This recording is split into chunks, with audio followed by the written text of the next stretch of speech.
panameño de a pie a ser beneficiados con esto de la inteligencia artificial hoy en día? Buenos días, Álvaro. Un gusto estar contigo hoy siempre, con tu audiencia. Sí, estoy de acuerdo contigo en que hasta en la sopa, porque en realidad se está redefiniendo prácticamente una nueva era con la inteligencia artificial.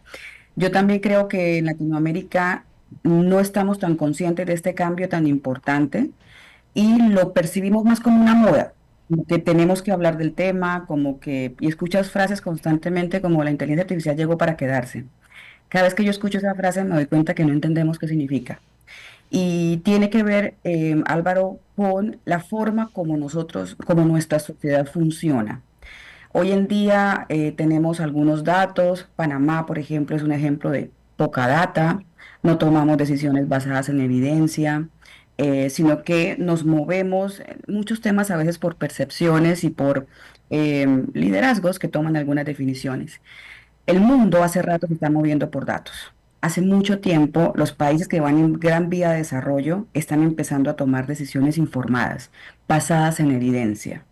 Y es lo que estamos viendo que está ocurriendo con las nuevas industrias emergentes inclusive. Chile es un gran ejemplo de esto. Y lo que está pasando ahora es que la cantidad de datos que tenemos, porque esta es la era de la información y el conocimiento, creo que eso sí lo tenemos claro, esa cantidad de datos, procesarla, poder analizar mucha información para procesarla, había sido limitado por nuestra capacidad humana. O sea, tú veías como cuando, te voy a dar un ejemplo para, siempre lo uso para tratar de hacer una metáfora como cuando la calculadora llegó. Antes de que llegara la calculadora teníamos una capacidad humana de hacer cálculos. Nosotros en un lápiz, los abuelos tenían una capacidad importante, pero cuando llegó la calculadora y el computador eso cambió sustancialmente, porque ya teníamos una herramienta que lo hacía mucho más rápido y mucho mejor. Y estamos hablando solamente de cálculos. La inteligencia artificial tiene la capacidad de procesar una gran cantidad de información, ayudarte a encontrar puntos de inflexión, reflexionar sobre ella, pero además la generativa aprende.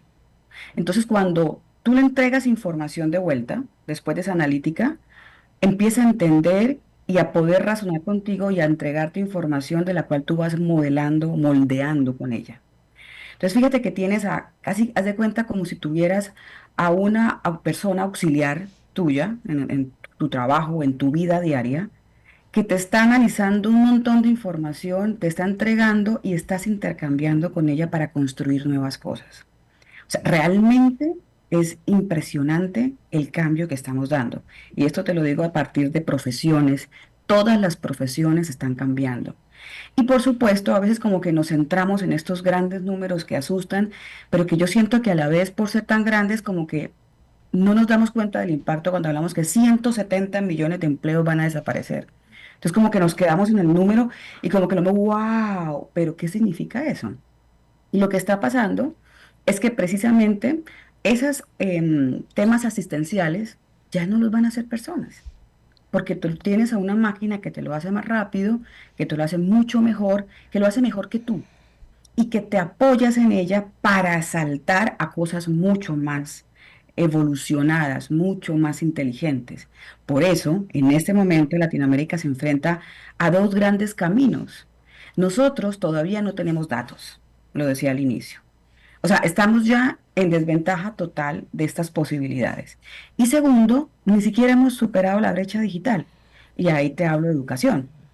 Nuestros estudiantes todavía no tienen todos esa capacidad de tener equipos de cómputo y poder trabajar con docentes que estén integrando la tecnología muy eficientemente en el aula. Si tú pones a esos dos tipos de situaciones, realmente la brecha de inequidad ahora más que nunca va a ser increíblemente grande. Me decía alguien hace unos días, eh, la tecnología, la computadora, la inteligencia artificial no le quita el puesto de trabajo a nadie. El puesto de trabajo te lo quitas tú mismo por no saber hacer uso de la tecnología, de la computadora, de la inteligencia artificial. Y te lo quita alguien que sí la use. Es correcto, Es correcto. Li- Valerie licencia- Beca. Sí, licenciada, buenos días. La escucho y creo que la mayoría de las personas no dimensionan lo importante que es tomar decisiones en base a datos, que es justamente lo que usted nos proporciona. Y yo, por ejemplo, conozco dos organizaciones o empresas, no sé cómo llamarles, que se dedican, por ejemplo, a la consecución de los mismos para que de alguna manera esto sirva de base para que los empresarios, los gobiernos y demás vayan tomando decisiones amparadas en los mismos. Sin embargo, a mí me gustaría ampliar un poco más en cómo se disminuyen las brechas en torno a tomar decisiones estratégicas en tu entorno, en tus escenarios, en base a datos y cómo la inteligencia artificial podría sumarnos en gran medida para avanzar en esa dirección. Pues mira, yo creo que nosotros tenemos que empezar un trabajo muy importante como país en la habilitación de datos públicos sobre los índices indicadores de desarrollo del país. Yo creo que ese debe ser el primer paso. Tú hablabas de empresas y está pasando, por supuesto, esos son los nuevos empleos que se generan, porque son nuevas oportunidades que necesitan que sean abordadas y es allí donde los emprendedores están empezando a aportar soluciones estratégicas.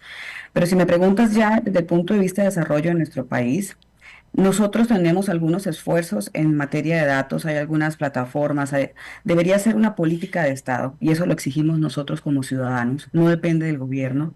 Una política de Estado empezar a que nos muestren datos. Toda decisión que se tome en presupuesto, inversiones, lo que sea, tiene que tener un para qué y tiene que estar sustentadas en datos. Volviendo al tema de educación, hay una discusión muy polémica en nuestro país y siempre ha tenido voces a favor y voces en contra, que terminan siendo opiniones.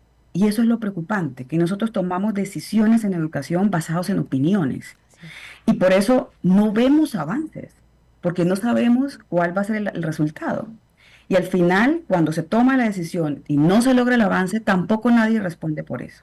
Y usualmente vamos directo a la jefe de la cartera del Ministerio de Educación a reclamarle. Pero muchas decisiones que tomamos las tomamos por nosotros como sociedad y lo que exigimos. Te voy a hacer puntuales referencias para explicar mi punto. El primero de ellos tiene que ver, por ejemplo, con el hecho de que tenemos problemas de infraestructura física. Sí, Panamá siempre ha tenido problemas de infraestructura física en escuelas y tiene que haber una data clara de qué problemas tenemos y cómo se están solucionando, porque luego llegan otros actores a hacer estudios propios o diagnósticos con opiniones que al final tenemos que estar muy basados en lo oficial, ¿correcto? Entonces, en ese sentido, esas infraestructuras físicas siempre van a ser un desafío y estamos todos de acuerdo que hay que irlas resolviendo. Pero hay un tema de infraestructura tecnológica para nuestros estudiantes de básica y media que no la estamos abordando porque siempre estamos en acuerdo en que hay que trabajar en las infraestructuras físicas. Entonces, cualquier iniciativa en infraestructura tecnológica para nosotros está mal porque no hemos resuelto el tema de infraestructura física. Desde mi punto de vista, que vengo estudiando el concepto de innovación en universidades, en colegios en toda Latinoamérica desde hace un buen tiempo, las dos son equiparables. Nosotros no podemos dejar atrás la infraestructura tecnológica, menos ahora. Estamos casi que el derecho a la educación va acompañado de una infraestructura tecnológica, de una conectividad. Y sí hay un tema de herramientas. Tiene que existir un tema de herramientas. Chile arrancó su primer esfuerzo entregando una cantidad de computadoras a los estudiantes para que pudieran subirse en esa ola, por supuesto, acompañada de un desarrollo docente y de unos objetivos en aula que permiten ver que sí hay una estrategia detrás, pero que hay unos datos que dicen vamos a entregar tantos laptops, vamos a no solamente a formar tantos profesores, sino a generar estos proyectos que van a llevar a estos resultados en tanto tiempo. Eso tiene que ser prioridad nuestra también. Me dio mucha curiosidad cuando acompañé en TVN el inicio del año escolar y siempre hablamos que es el día más importante del año. Yo decía, lo más importante es que no faltemos un solo día a clase. Lo dije en el noticiero y lo sigo creyendo porque la educación no solamente es esto que hablamos, sino también tiempo en aula. Eso no se negocia. No importa cuál sea nuestra crisis, tenemos que mantener el tiempo en aula y resolver las crisis fuera del aula. Eso también quería como hacer ese statement que me parece terrible que todavía sigamos quitándole tiempo al aula. Y en ese espacio hicimos algunas preguntas para ver qué era lo que la gente esperaba que tuviera más. Y todos hablaron de infraestructura física, de eh, profesores, capacitación, y cuando hablamos de tecnología, el 8% la consideraba importante. Entonces, fíjate que esos son temas nuestros como sociedad. Nosotros como sociedad priorizamos lo que consideramos que es importante y exigimos lo que consideramos que es importante. Si no consideramos que sea importante el tiempo en aula, vamos con este concepto de huelgas en aula como algo que es parte de nuestro ADN, lo aceptamos. Cuando no tenemos equipos de cómputo en las aulas o equipos de cómputo que no se usan, lo aceptamos porque no lo vemos importante. Y esta es casi la base mínima básica para estar hablando nosotros de competir en un mercado que está volando. Hace poco salió un proyecto que existe, OpenAI, que es la madre de AI, que fue la primera que lanzó ChatGPT, y Anthropic, que están saliendo grandes compañías, hicieron alianzas con universidades, se sumaron Deloitte, AWS, para implementar soluciones de inteligencia artificial generativa en sectores clave. Dime nosotros en qué punto siquiera vamos a llegar cuando tenemos programas que se demoran 2 años en aprobarse, cuando las universidades privadas no tienen acceso a hacer cambios en sus actualizaciones sin contar con un visto bueno que toma también una cantidad de tiempo, y cuando no hay inversión en materia suficiente en materia de desarrollo en inteligencia artificial. Ya existe la TAM GPT. México, Chile, Argentina y Uruguay están sumados para desarrollar un nuevo modelo de inteligencia artificial con identidad latinoamericana. Y nosotros todavía estamos teniendo debates de si tenemos luz o si tenemos cómputo. Entonces, es preocupante. Es preocupante, no tenemos datos y si no tenemos datos, no hay forma de mejorar. Oiga, yo todavía soy bastante neófito en el tema de la inteligencia artificial, me declaro así. Estoy haciendo mis primeros pininos y bien rudimentariamente, utilizando, por ejemplo, el ChatGPT y cómo ayuda, pero no está actualizado. Ahora la red social X tiene también una opción que te ayuda mucho a dar información, está más actualizada que ChatGPT. Por ejemplo, mira, Lisbeika, yo me siento, le doy información y le digo, elabórame algunas preguntas en base a toda esta información para una buena entrevista acerca de un tema, de este tema en particular. Y me sorprende, o sea, me hace todas las preguntas que periodísticamente yo quisiera hacer y cosas que ni siquiera yo tenía en la mente. Entonces, pero me va mejor con la aplicación que tiene X, porque, repito, está actualizada en torno a Panamá, que es lo que nosotros como periodistas nos interesa más, porque entrevistas internacionales hacemos poco, que el ChatGPT. Por ahí estamos empezando bien, Adriana. Sí, por ahí es una buena forma de empezar.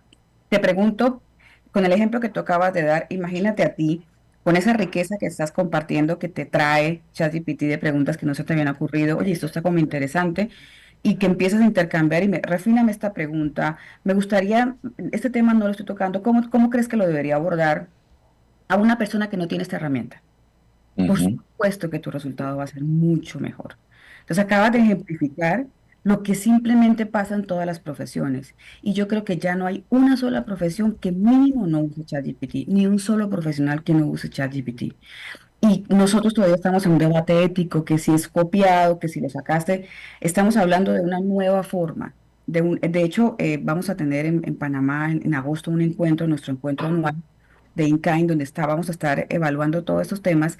Y tú ves, lo que tú ves en el que está pasando en la Unión Europea, que es la que está más avanzada en materia de ética, es que hay que volver a revisar esos parámetros, porque cuando tú creas un prompt, por ejemplo, ese prompt lo creaste tú, es tu autoría. Entonces el resultado también es tu autoría. Si lo copias y lo pegas, ¿Estás copiando o es algo tuyo, elaborado con ChatGPT? Entonces, este tipo de discusiones que usualmente, no, si copia y pega, es copia, que era lo que traíamos conceptualmente en la educación y en muchos ámbitos, empieza a redefinir ese tipo de aspectos de lo que es la ética, porque hay nuevas formas de desarrollo del conocimiento. Y es lo que también en materia de educación tiene que ponernos a repensar la forma en que la hemos hecho.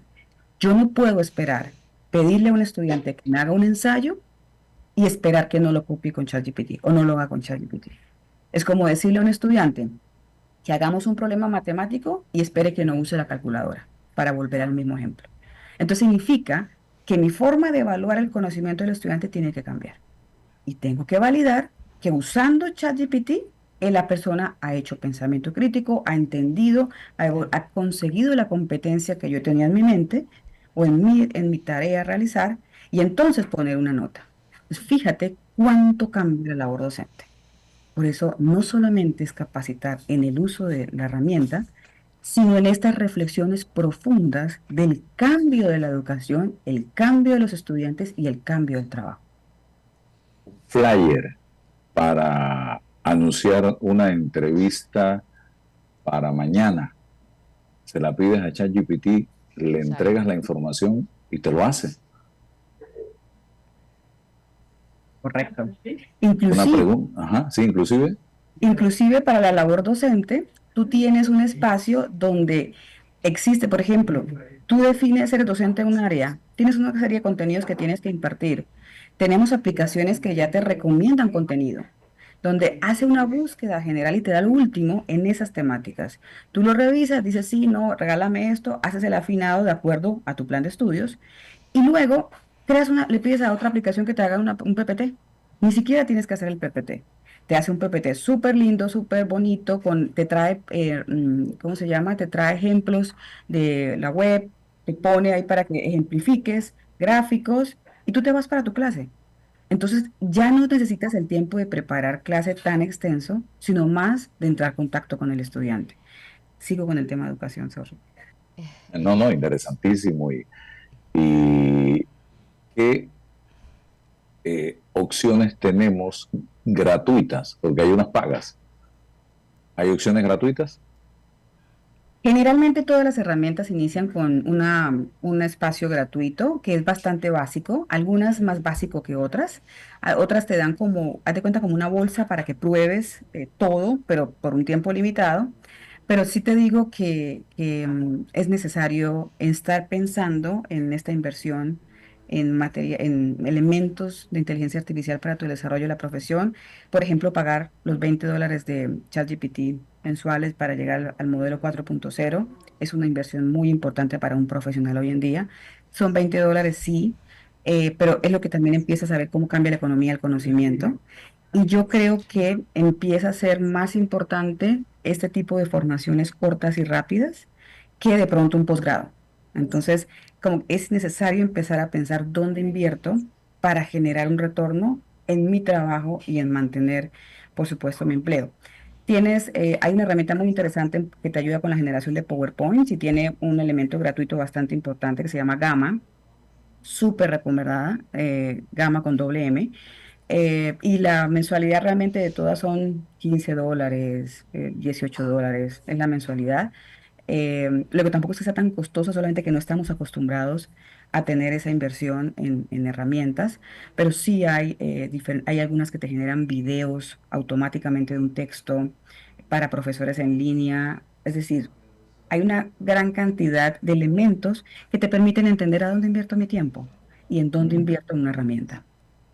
A eso, Sí, sí, iba a decir a algo. eso. Sí, yo escuchando a nuestra invitada justamente en tema de educación y hacia dónde tendrían que ir nuestros docentes. Entiendo obviamente que la manera de implementar o impartir el conocimiento ha cambiado y más utilizando estas herramientas. Ya los chicos ni siquiera tienes que decirles, ya ellos los conocen, a dónde ir y de qué manera utilizarlos para su beneficio en torno a su desempeño dentro de cada materia. Evidentemente, sin embargo, los docentes no se pueden quedar atrás. Dabas algunos consejos. Sin embargo, a mí me gustaría quizás identificar 3 puntos, 3 estrategias hacia dónde tienen que ir nuestros docentes, quizás los que tienen mayor tiempo dentro del sistema educativo, que están acostumbrados a desempeñarse de una manera habitual.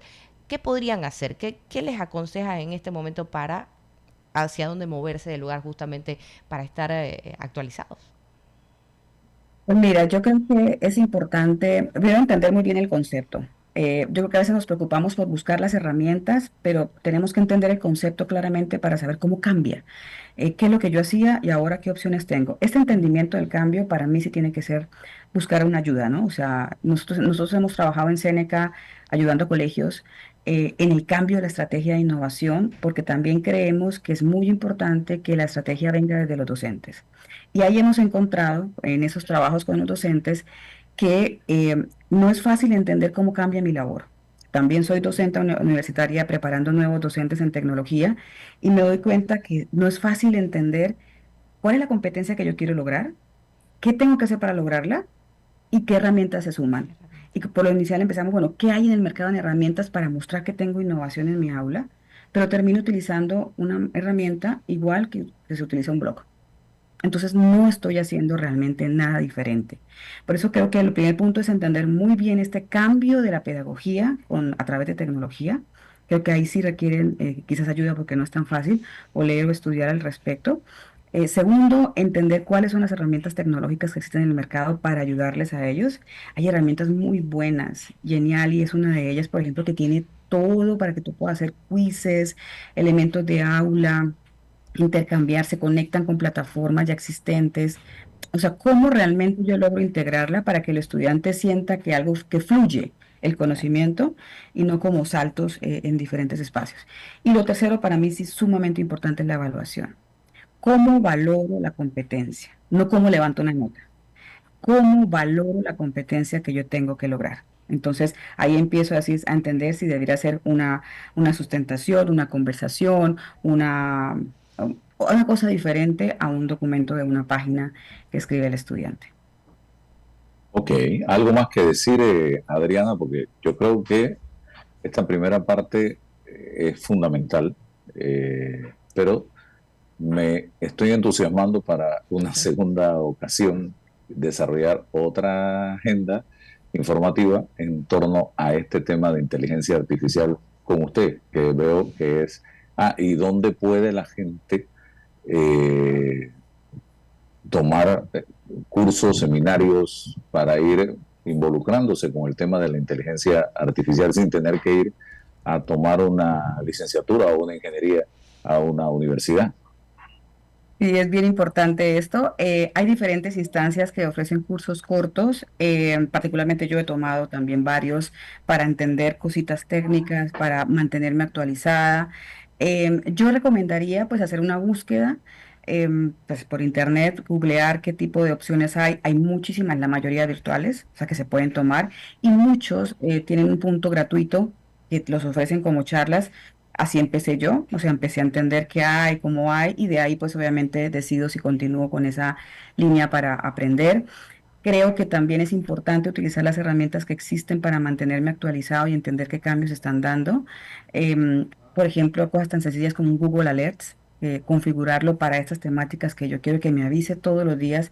Él todos los días te manda un correo con las últimas noticias en toda Latinoamérica, específicamente el tema que te interesa. Entonces te mantienes actualizado y comienzas a entender quién está ofreciendo las mejores opciones. Plataformas como Coursera, Google, LinkedIn siempre tienen oferta en estos temas que ya están comprobados también que ayudan muchísimo. Y pues obviamente lo que pase alrededor en materia de inteligencia artificial, referentes universitarios, profesores que se conozcan, seguirlos en LinkedIn, porque es gente que constantemente te está compartiendo conocimiento y así empezar a tú a probar herramientas y a interactuar con ellas. Yo creo que para cerrar la pregunta, es muy importante el tiempo que yo le dedique a entrar, entender y usar estas nuevas herramientas.